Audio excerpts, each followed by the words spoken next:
Muy bien. ¿Se acuerdan de la semana pasada? Yo siempre hago un repasito de dónde venimos, ¿no?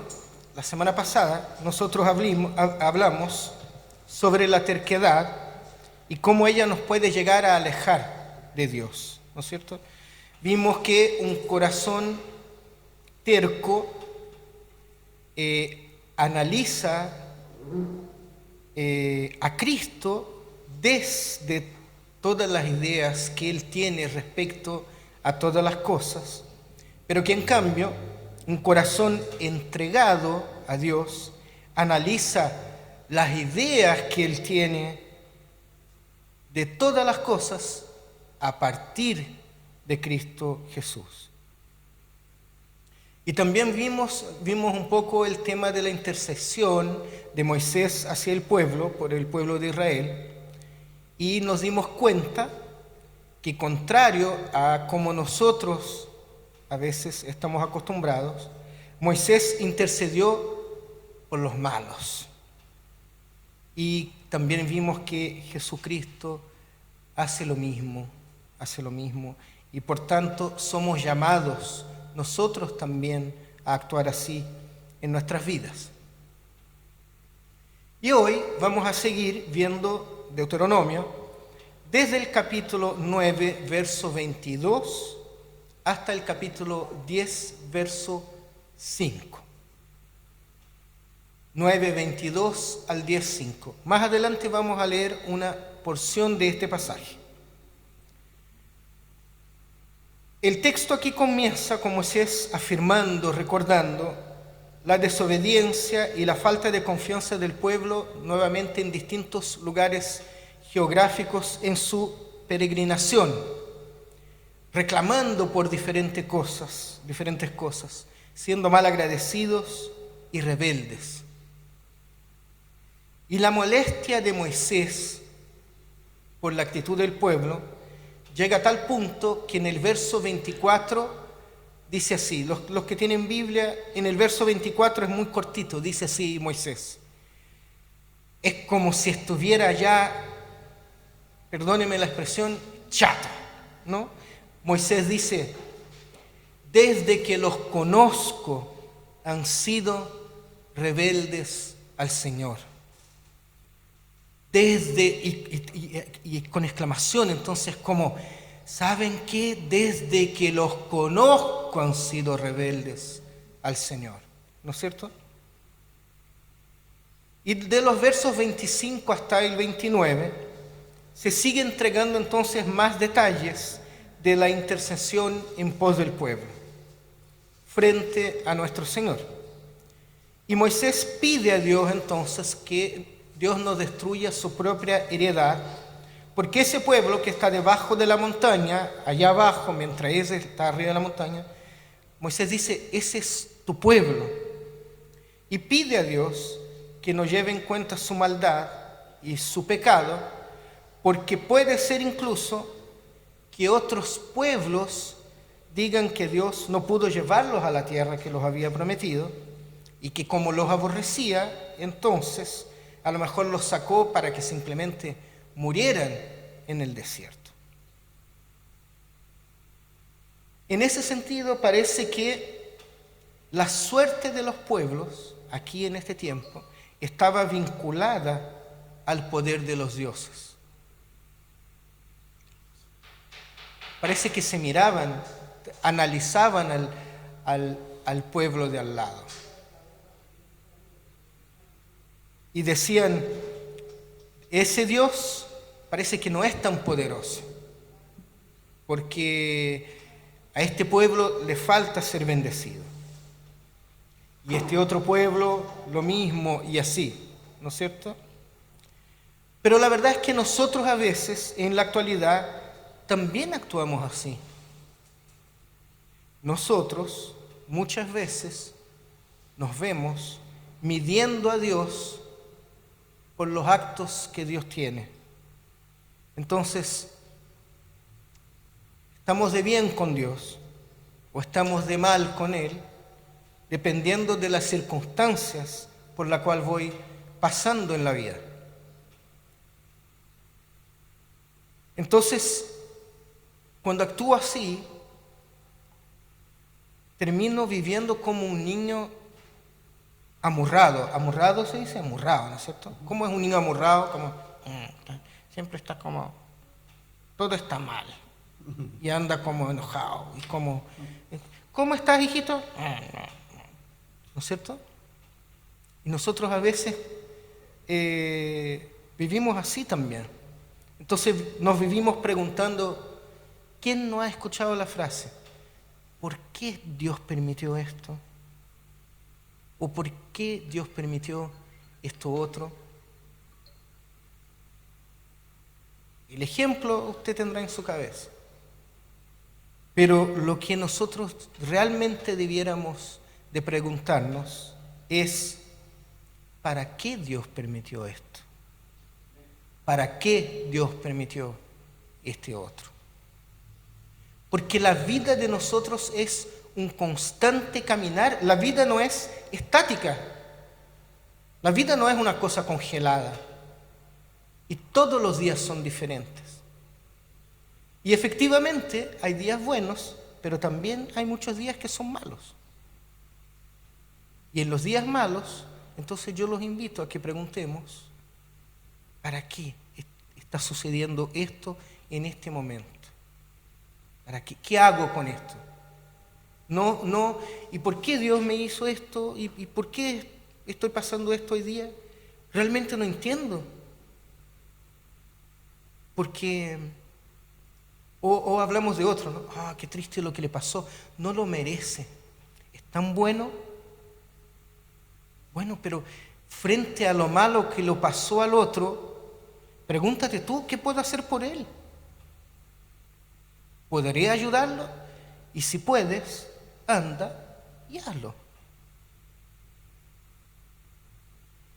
¿Qué cosa más triste es tener un corazón rebelde con Dios? ¿Qué gana un corazón rebelde peleando y siendo terco con Dios todo el tiempo?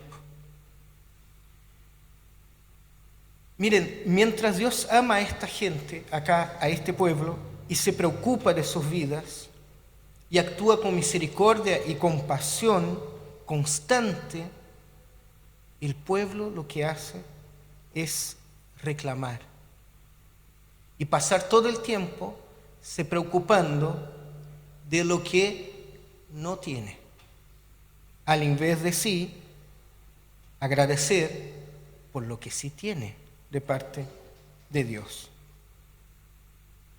Y es muy interesante que siempre todos y todas hemos sido rebeldes.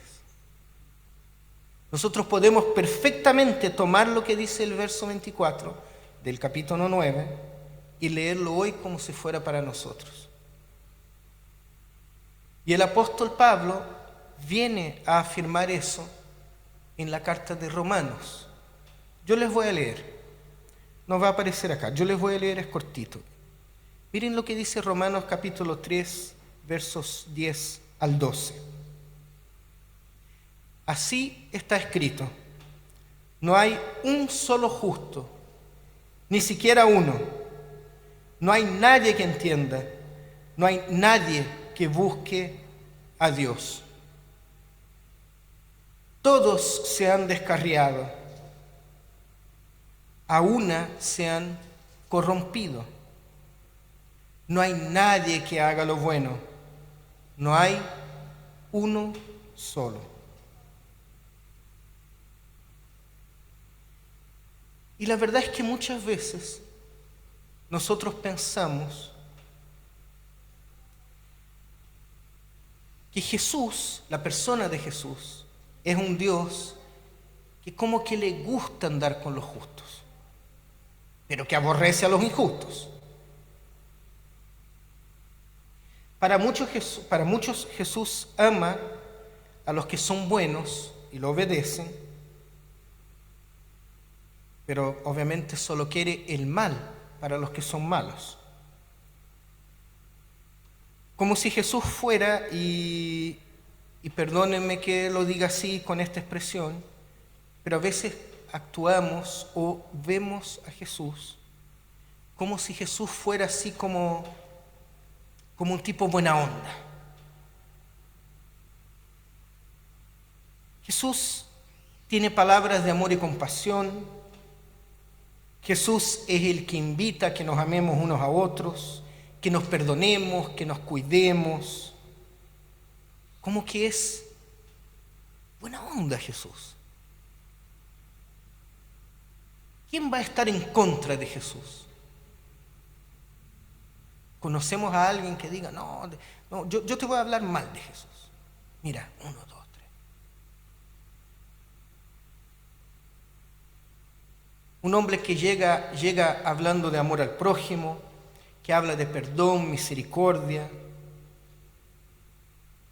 Y algunos a veces incluso tienen la idea de que Jesús viene con ese discurso porque anda atrás de los buenos. Y de hecho muchos piensan, yo debo caerle bien a Jesús. Porque yo no miento, yo no robo, yo no soy infiel. Yo tomo pero poquito. Nunca he hecho ningún escándalo. Entonces yo igual soy bueno. Y Jesús también es bueno. Entonces como que hacen match. Jesús y yo tenemos harto en común en realidad. O por último piensan, me voy a portar bien. Porque si me porto bien, le caigo bien a Jesús. Entonces pensamos que Jesús llega a un mundo en que hay personas malas y personas buenas. Y las personas buenas se identifican con Él. Los que tienen un sentido de bondad, los que son generosos, los justos, los buenos, escuchan a Jesús y cuando se encuentran con Jesús se identifican con Él. Claro que sí. Y por otro lado, obviamente los malos les caen mal a Jesús. Entonces, algunos piensan y se identifican con Jesús porque tienen todo en común con Jesús. Pero yo en esta mañana les vengo a decir que eso no es lo que enseña el Evangelio. El Evangelio no se trata de personas buenas que vienen a acoger el Evangelio, sino que más bien el Evangelio viene a acoger a las personas malas. Y si alguno de nosotros cree que es evangélico y conoce al Señor y es cristiano porque es bueno,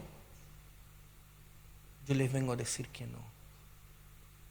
El Evangelio no es un encuentro de Jesús con los buenos. El Evangelio es el encuentro de Jesús con los malos. Y de hecho, una de las revelaciones del Evangelio es que no existen personas buenas. Esa idea de que hay gente buena, de que hay gente justa. La Biblia dice que frente a Dios nadie es bueno. Ustedes no son buenos. Tranquilos, yo tampoco soy bueno. Yo me conozco.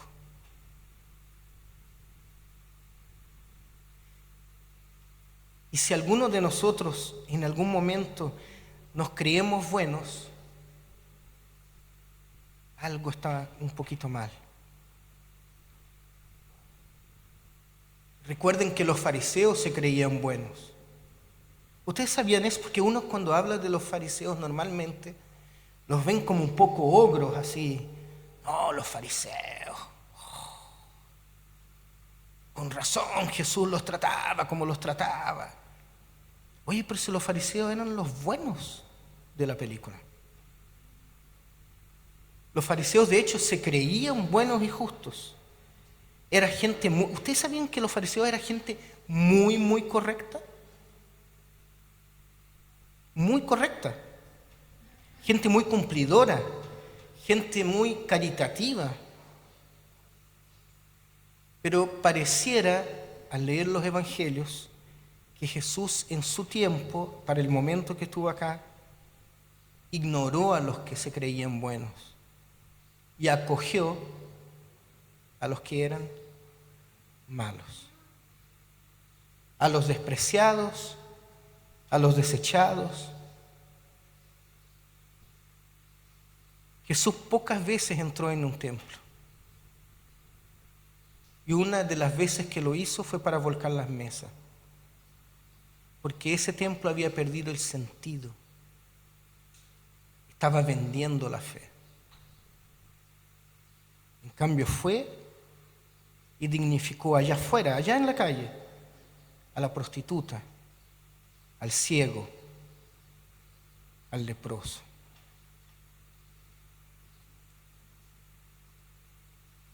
Entonces, aquí en Deuteronomio lo que nosotros vemos no es el corazón bueno y justo de los seres humanos.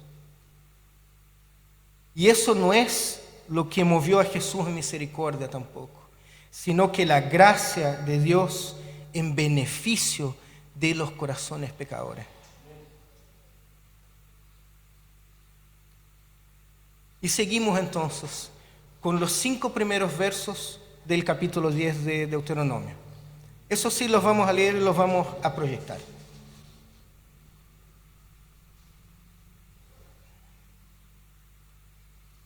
Voy a leer en la versión NBI, usted en su casa puede leer en la versión que tiene o puede acompañar en pantalla y ustedes aquí también.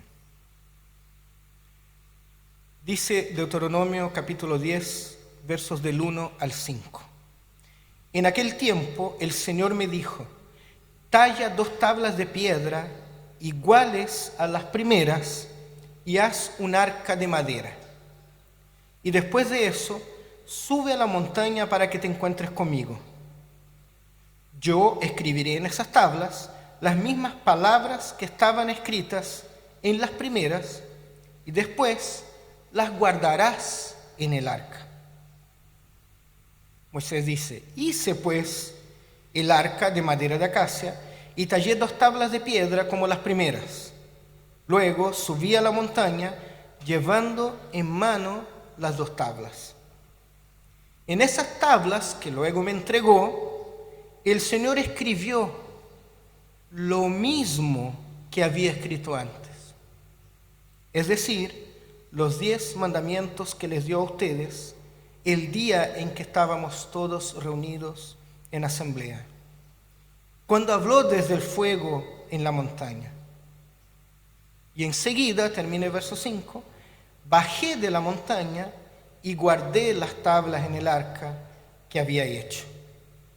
Y allí permanecieron tal como me lo ordenó el Señor.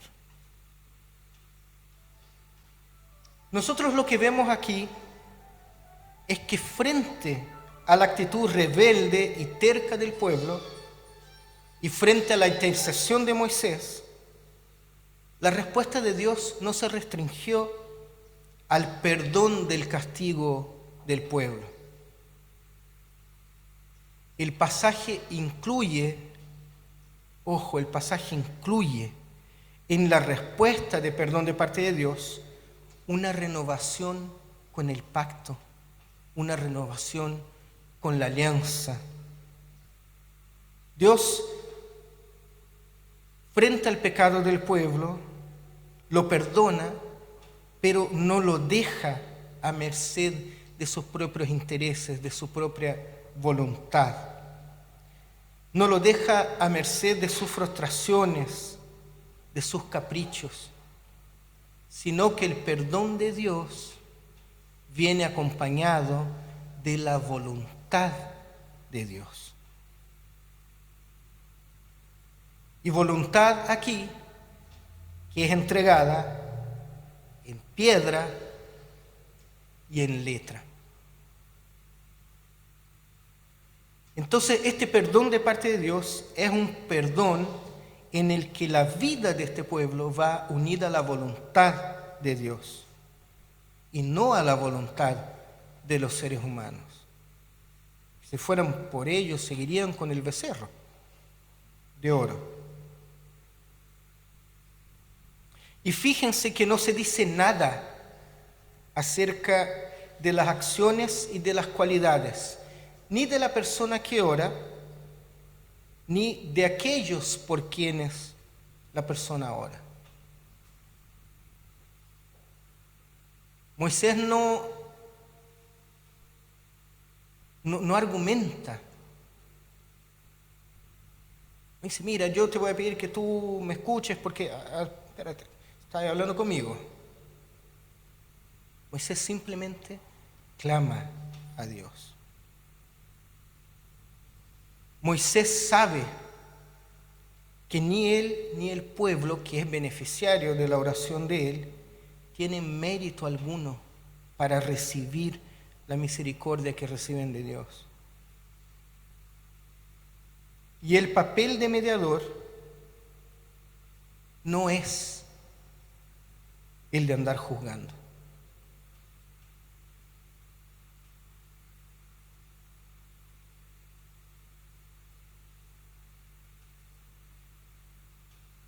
El papel de mediador no es el de andar juzgando a los que no conocen al Señor, por ejemplo, y necesitan de perdón al igual que nosotros. Porque a lo que somos llamados a cada uno de nosotros, como iglesia del Señor, es sentir el dolor del que está lejos y poder comunicar la palabra, poder comunicar el Evangelio, para que así Dios haga su voluntad en la vida de esa persona.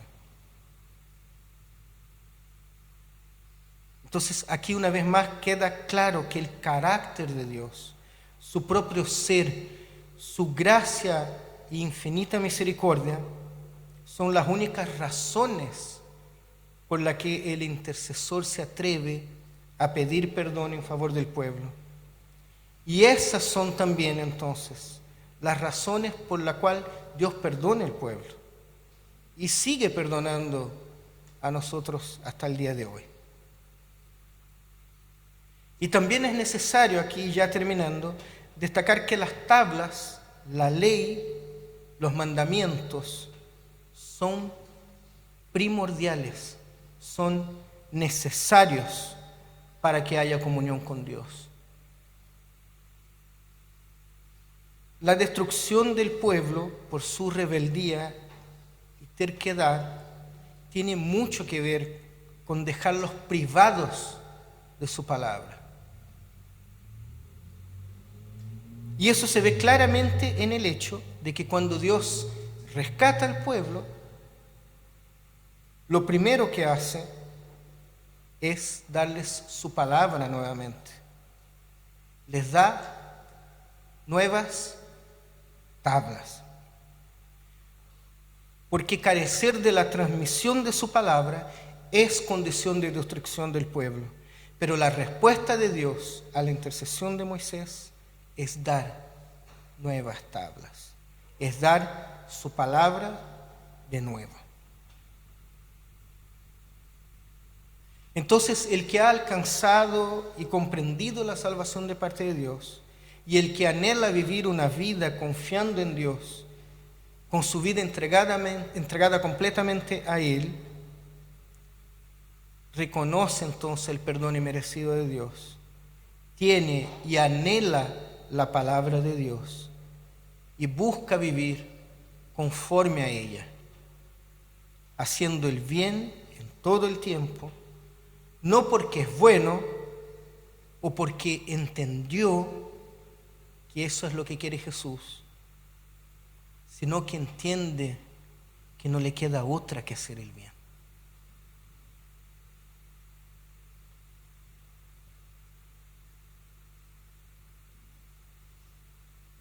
No, el que hace el bien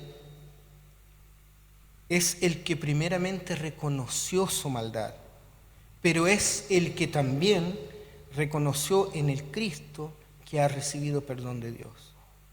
Y entonces no tiene cómo concebir la vida de otro modo que no sea haciendo el bien a los demás. Oremos al Señor. Padre Celestial, aquí estamos una vez más, Señor de toda gloria, y te queremos pedir, Señor, que tú nos ayudes a reconocer en todo tiempo nuestra rebeldía hacia ti, y que tú en tu misericordia nos has rescatado de la maldad y nos has dado un nuevo corazón, nos has dado una nueva vida.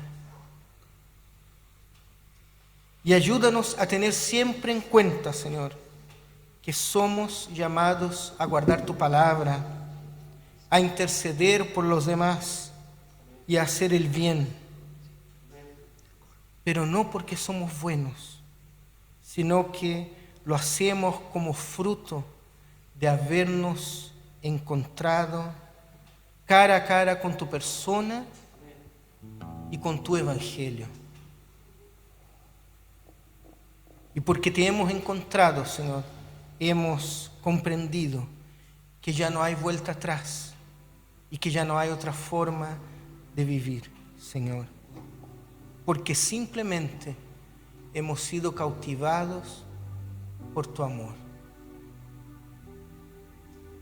Ayúdanos, Señor, porque ya no queremos seguir siendo rebeldes. Como dice Deuteronomio, como dice Moisés, ustedes siempre han sido rebeldes. No, Señor, aquí hay gente que ya no quiere seguir siendo. Y que se dispone, Señor, frente tuyo, frente a tu altar, Señor, buscando tu presencia, Señor. Porque nuestro mayor anhelo es vivir conforme a tu voluntad, Señor. Así que bendícenos y ayúdanos en ese sentido, Señor. Para que podamos ir por el mundo, Señor, donde quiera que tú nos lleves, entregando de tu evangelio, Señor. Pero un evangelio real, un evangelio con sentido. No porque soy bueno, no porque me quiero ganar el cielo, porque tú ya lo hiciste todo en esa cruz, Señor. Pero sí quiero hacer tu voluntad, Señor, porque te vi un día cara a cara, Señor. Así que haz tu voluntad en nuestras vidas y haz tu voluntad también en esta iglesia, Señor. Y haz tu voluntad en este lugar, en esta comuna, en esta ciudad y en este país que tanto te necesita, Señor. Oramos a ti, Señor, agradecidos de tu salvación, perdón y sacrificio, Señor. En el nombre de Jesús, amén.